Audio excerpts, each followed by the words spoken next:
नमस्कार प्रिय विद्यार्थियों, मैं एक बार पुनः नए विषय के साथ आपके समक्ष उपस्थित हुई हूँ। आज की कक्षा में मैं कक्षा 10 के विद्यार्थियों को उत्साह नामक कविता पढ़ाने जा रही हूँ। बच्चों, उत्साह नामक कविता को श्री सूर्यकांत त्रिपाठी निराला जी ने लिखा है। इस कविता के अतिरिक्त एक अन्य कविता अट नहीं रही है, जो कि सूर्यकांत त्रिपाठी निराला जी के द्वारा ही रचित है। इन दोनों कविताओं के विषय में आज हम पढ़ेंगे। कविताओं को पढ़ने से पूर्व मैं आपको सूर्यकांत त्रिपाठी निराला के जीवन के संबंध में और उनकी रचनाओं के संबंध में जानकारी करा दूं। बच्चों, सूर्यकांत त्रिपाठी निराला छायावादी युग के प्रमुख कवि थे।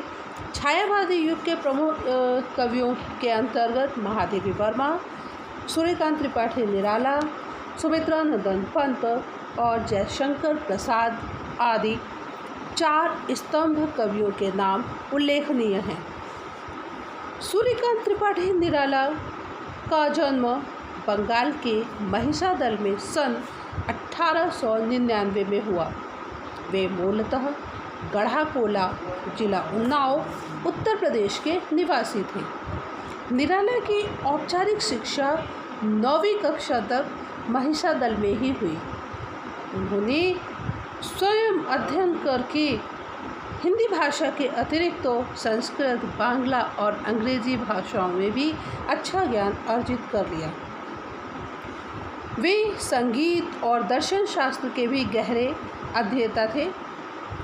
निराला जी को रामकृष्ण परमहंस और विवेकानंद के व्यक्तित्व ने, उनकी विचारधाराओं ने अत्यधिक प्रभावित किया और इनके जीवन को एक नई दिशा प्रदान की।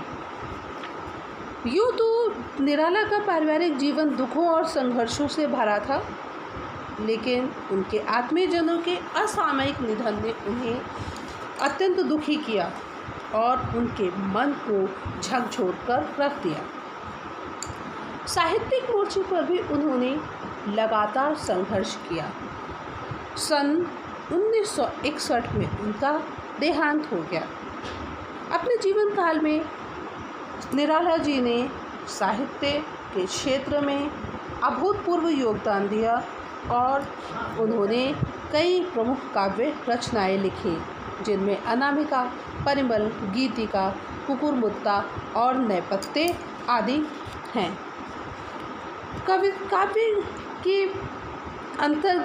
के अतिरिक्त उन्होंने उपन्यास, कहानी, आलोचना और निबंध लेखन में भी अपनी लेखनी के माध्यम से अपने विचारों को स्पष्ट किया। निराला रचनावली के 8 खंडों में उनका संपूर्ण साहित्य प्रकाशित है। बच्चों, निराला ने अपनी रचनाओं में मुख्य रूप से दार्शनिकता, विद्रोह, क्रांति, प्रेम की तरलता और प्रकृति का विराट और उदात्त रूपों का चित्रण किया है। उनके विद्रोही स्वभाव ने कविता के भाव जगत और शिल्प जगत में नए प्रयोगों को संभव बना दिया। छायावादी रचनाकारों में उन्होंने सर्वप्रथम मुक्त छंद का प्रयोग किया।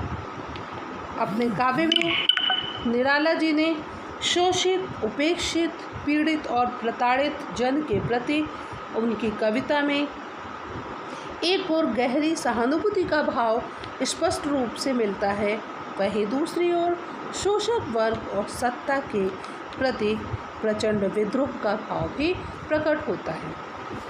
बच्चों, ये सूर्यकांत त्रिपाठी निराला के साहित्यिक जीवन के विषय में जानकारी मैंने आपको प्रदान की। आइए अब मैं आपको जो उत्साह नामक कविता हम पढ़ने जा रहे हैं उसके विषय में जानकारी कराती हूँ। विद्यार्थियों, उत्साह एक आवाहन गीत है जो बादलों को संबोधित है। बादल निराला का प्रिय विषय रहा है। कविता में बादल एक तरफ गर्मी से पीड़ित और प्यासे जन की आकांक्षाओं को पूरा करने वाला है, तो दूसरी तरफ बादल नई कल्पना और नए विचारों के अंकुर के लिए विध्वंस, विप्लव और क्रांति चेतना को संभव करने वाला भी है। कवि जीवन को व्यापक और समग्र दृष्टि से देखते। कविता में ललित कल्पना और साथ ही क्रांति चेतना दोनों ही समान रूप से स्पष्ट होती है। सामाजिक क्रांति या बदलाव में साहित्य की भूमिका महत्वपूर्ण होती है। निराला इसे नव जीवन और नूतन कविता के संदर्भ में देखते हैं। आइए अब मैं आपको उत्साह कविता का भावार्थ स्पष्ट कर दूं। बच्चों, उत्साह कविता में कवि ने बादलों के माध्यम से क्रांति की चेतना दी है। क्रांति एक समाज या देश में उस समय उत्पन्न होती है जब समाज में प्रचलित व्यवस्था से लोग परेशान होते हैं, पीड़ित होते हैं, प्रताड़ित होते हैं, उनका शोषण होता है। उसका विरोध करने के लिए लोग क्रांति का सहारा लेते हैं और एक नई विचारधारा को उत्पन्न करते हैं, जिससे समाज में एक नई विचार, एक नई दिशा का सृजन होता है। बादल गरजो घेर घेर घोर गगन धाराधर ओ, ललित ललित काले घुघराले, बाल कल्पना किसे पाले, विद्युत छब उर्मे कवि नवजीवन वाले, वज्र छिपा नूतन कविता फिर भर दो। इन पंक्तियों में कवि बादल के माध्यम से समाज के लोगों को यह बताना चाह रहा है कि जिस तरह बादल आकाश में गरजते हैं और वर्षा करते हैं और आकाश में मंडराते हैं, बादलों के उर में बिजली छिपी हुई होती है और वो बिजली जब चमकती है, बिजली आकाश में कड़कती है, बादल गरजते हैं, तो इससे एक नई विचारधारा और नई कविता का सृजन कवि के अंतर्मन में भरते हैं। ऐसा कवि बादलों से कहता है। दूसरी पद्यांश में कवि उन लोगों की तरफ संकेत करता है जो लोग गर्मी से अत्यंत परेशान हैं और वो बादलों से कहते हैं कि बादल आकाश में आए। जब बादल आकाश में आएंगे तब गर्मी से पीड़ित लोगों को गर्मी से मुक्ति मिलेगी, गर्मी से निजात मिलेगी और उनका मन बारिश की बूंदों से तृप्त हो जाएगा। ये बादल अज्ञात दिशा से, जिसकी कोई दिशा नहीं है, चारों तरफ से आसमान में आ रहे हैं और बहुत ही घनघोर हैं, भयंकर हैं और अपनी बारिश से धारा को संतृप्त कर रहे हैं।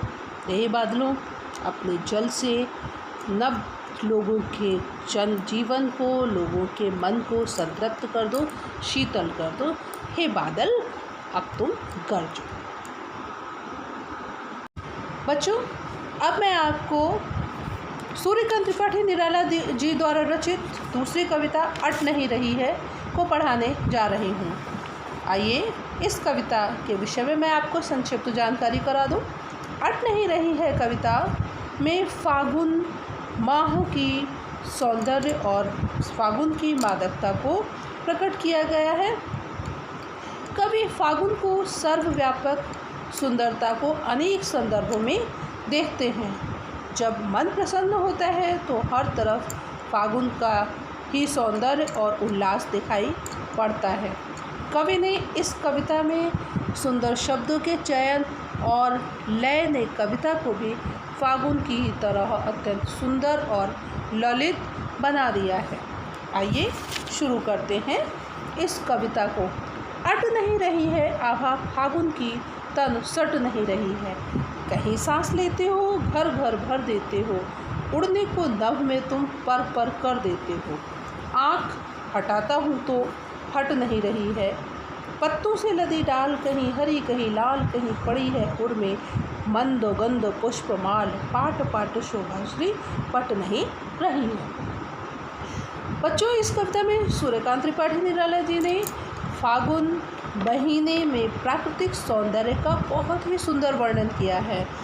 बच्चों, फागुन महीना का वातावरण अत्यंत ही मनमोहक होता है। इस समय शीत ऋतु लजाने वाली होती है, तो मौसम में न तो गर्मी होती है अधिक और न सर्दी होती है। मन को लुभावने वाला इस समय मौसम होता है। मनुष्य के मन में एक अद्भुत उल्लास और उत्साह का भाव जागृत हो जाता है। उसकी कार्य क्षमता बढ़ जाती है, मन प्रफुल्लित रहता है और चारों ओर प्रकृति भी नई नवेली दुल्हन की तरह सजी और संवरी दिखाई देती है। खेतों में हरियाली होती है, पेड़ पौधों में फूल फल दिखाई देते हैं, जो प्रकृति के सौंदर्य को कई गुना बढ़ा देते हैं। कवि प्रकृति के इस सौंदर्य को देखकर इतना मंत्रमुग्ध हो जाता है और प्रभावित हो जाता है कि उसकी आँखें उस प्राकृतिक सौंदर्य से दूसरी तरफ नहीं हटती हैं। उसके मन में, उसके शरीर में एक अद्भुत उल्लास और उत्साह का भाव भर जाता है। मन के हर कोने से दुख का भाव मिट जाता है।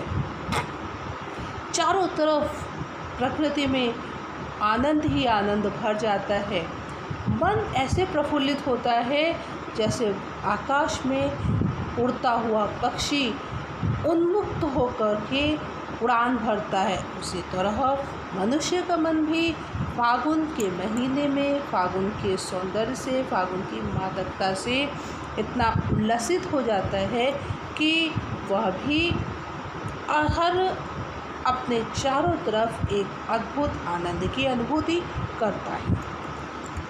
प्रकृति में जो पेड़ हैं उनको हरे हरे नए कोमल पत्तों से उनकी डालियां लदी हुई हैं।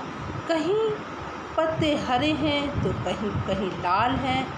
ऐसा लग रहा है कि पेड़ों से जो हल्की हल्की सुगंध आ रही है, जो फूलों से। आम के पेड़ों में पौध लगा हुआ है, नए कुछ पौधों में अनेकों सुंदर पुष्प विकसित हो गए हैं, जिनकी मंद मंद सुगंध वातावरण को सुगंधित कर देती है। और हर जगह प्रकृति के हर स्थान पर, हर कोने कोने में मानो सौंदर्य बिखरा पड़ा हुआ है। और ऐसा अद्भुत सौंदर्य कवि को अपनी ओर इतना आकर्षित करता है कि कवि अपनी दृष्टि को उस प्राकृतिक सौंदर्य से हटा नहीं पा रहा है। बच्चों, इस कविता में सूर्यकांत त्रिपाठी निराला जी ने अपने प्रकृति प्रेम को पाठकों के समक्ष उपस्थित किया है और प्रकृति सौंदर्य के माध्यम से उन्होंने फागुन महीने का अद्भुत सौंदर्य है, जो बसंत ऋतु का अद्भुत सौंदर्य है, उसको भी स्पष्ट किया है। दूसरी ओर इस कविता को पढ़कर हमें यह भी पता लगता है कि निराला जी प्रकृति प्रेमी कवि भी रहे हैं। कविता में कवि ने सामान्य भाषा का प्रयोग किया है, कहीं कहीं उन्होंने कुछ अलंकारों का प्रयोग किया है। जैसे आप पाठ पाठ पाठ पाठ यहाँ पुनरुक्ति प्रकाश अलंकार का प्रयोग किया हुआ है। घर घर यहाँ पर भी पुनरुक्ति प्रकाश अलंकार का प्रयोग किया गया है। भाषा सरल है, सहज है और जो कि बहुत आसानी से समझी जा सकती है। बच्चों, यह तो इस पाठ की, इस कविता की व्याख्या थी। अगर आपको मेरा ये वीडियो पसंद आता है तो आप इसे लाइक करें और हमारे चैनल को सब्सक्राइब करें। अगर आपके मन में कोई भी शंका रह जाती है तो आप कमेंट बॉक्स में उसे लिख दें या मेरे व्हाट्सएप नंबर पर मुझसे संपर्क करें। धन्यवाद।